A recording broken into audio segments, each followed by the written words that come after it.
Climate finance finds itself in a confused position today, in 2025.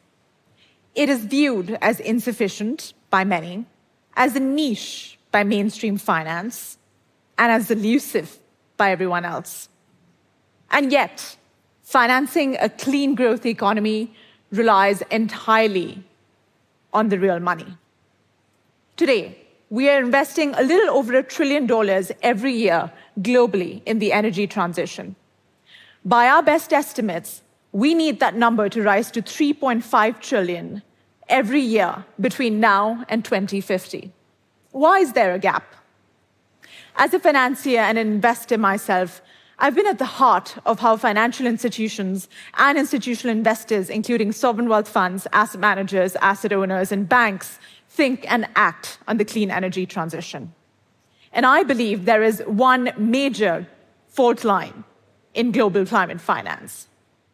We have prioritized perfection over progress by painting entire swaths of sectors, industries, companies, and countries in purely binary terms of gray or green. But as we all know, there are 50 shades of green. And we need to work with them all if we have to solve this challenge at speed and scale. And yes, that means that the money must flow not just to clean solutions, but also and specifically to heavy polluters and emerging markets. And yes, we are not going to solve the climate challenge through purity tests. The developed world committed $100 billion for the developing world to facilitate the clean energy transition annually. That goal was achieved 13 years later. That time has broadly become symbolic, in addition to that goal itself, of our inability to finance the transition at the speed and scale needed. By contrast, governments all over the world allocated 10 trillion with a T in COVID economic stimulus in 2 months. Did we spend years or months coming up with what COVID finance means? Did we create standards, working groups, taxonomies, frameworks, definitions? Yet somehow our lexicon of financing the climate transition grows. The dollars, not so much. If we are to truly work on this, we need integrity. Absolutely. But in our quest for perfection, we are losing out on the goal itself, on the goal of unleashing the largest commercial opportunity of our time. Financing green requires greening finance. And guess what? In many cases, it actually makes you money whilst reducing emissions. For instance, many utilities around the world are realizing that it is more expensive to run coal plants than renewables because of the rapidly falling cost of renewables. For investors, this is an incredible opportunity.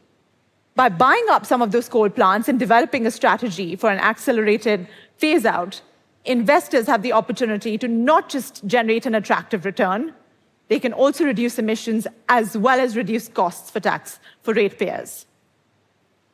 Why hasn't this happened? The idea of working with heavy emitting industries and polluters is incredibly uncomfortable for a lot of my climate activist friends, as well as some of the most sophisticated investors I've worked with, who have spent decades trying to understand the impact of their emissions on the planet's trajectory. But not working with them is worse still.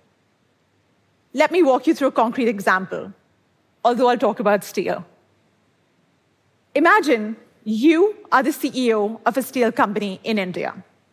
You have a decarbonization strategy in place, and you want to invest to reduce the emissions in your steelmaking process and reduce your reliance on coal and increase your capacity for renewables. You go out to the capital markets to raise capital to fund that plan. Great. Everyone should love this, right? Here's what you hear on the Investor Roadshow. I'd love to invest in you, but my policy prohibits me from having exposure to coal. Or I'd rather not have the NGOs demonstrating on my doorstep if I start working with you. Or, I'd love to invest in you, but I have a net zero portfolio target, and that'll increase my emissions. So after a long and arduous process of no's, you go back home and wonder, should you just scrap the plan, or should you stick to it and use your own balance sheet capital?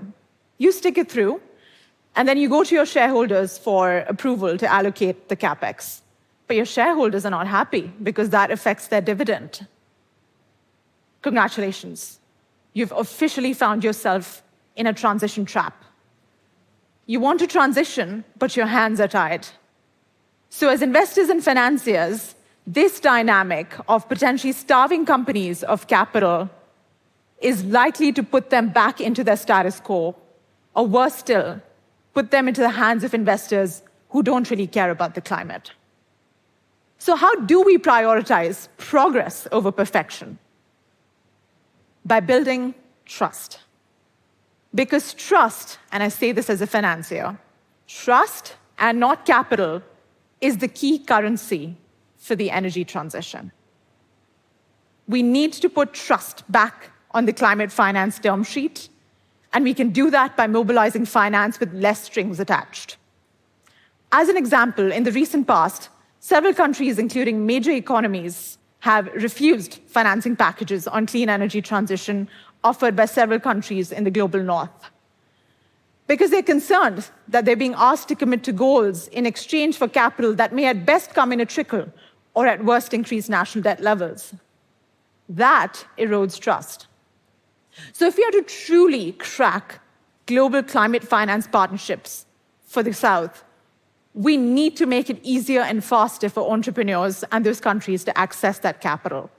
We need to put that capital to work to scale the clean energy ecosystems and systems in those countries, but we also need to provide the enabling infrastructure in the interim period to ensure a stable and secure grid and supply. We can all work together on this, because we know that if we expand the investable universe by expanding the scope of what is included, we can together ensure that finance reaches every part of the global economy. I often go back to how I thought, with the frustration and the impatience of my 12-year-old climate activist self, demanding that we need a clean energy system now. But with hindsight and with my years of experience thus far, I know that we cannot get perfection if we don't start acting. I want us to think about what role each of us can play. And I want us to think about how we can engage with high-emitting industries using finance as the language, because that is the language they understand and respond to. So if you're a financier, embrace the opportunity to work with all sectors, industries, companies, countries. If you're an activist, hold them accountable, but not by ostracizing them. And if you're neither, then you still have the opportunity to become the rare breed that is both. I truly believe in the ability of our generation to use the power of markets and rebuild the trust in climate finance to get it out of its confused position and unleash the trillions that we need to generate clean energy and clean growth for everyone. Thank you.